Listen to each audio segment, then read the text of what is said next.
Ana along na Jumaat, masaya unuti ako niyo mag-get ready ta no. Sa atong naisudot ng tanong sa ngaya along na Jumaat. Api kanuda no. Outfit check, ana langon maputi para at least di ba mapiapagilain, neat at saka clean. 30 days before Ramadan na kumuha tanong sa mapia amal, magilumutan wa kay mga pagar at salubungin natin yung Ramadan Karim na makaniniyat tanong sa mapia, di ba? This outfit peg I'll be doing is an Indonesian attire. Na-try tanong buo para ba tanong ma-achieve, di ba? Nakatan, mapiyabis pagilay, no?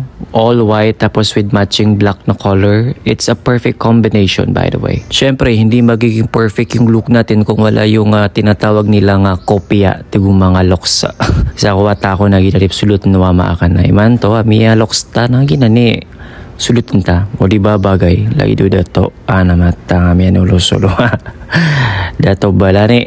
Dito ko natatapusin yung mga video mga pagaro na magkita-kita tayo mamaya sa masigita kayo. Assalamualaikum.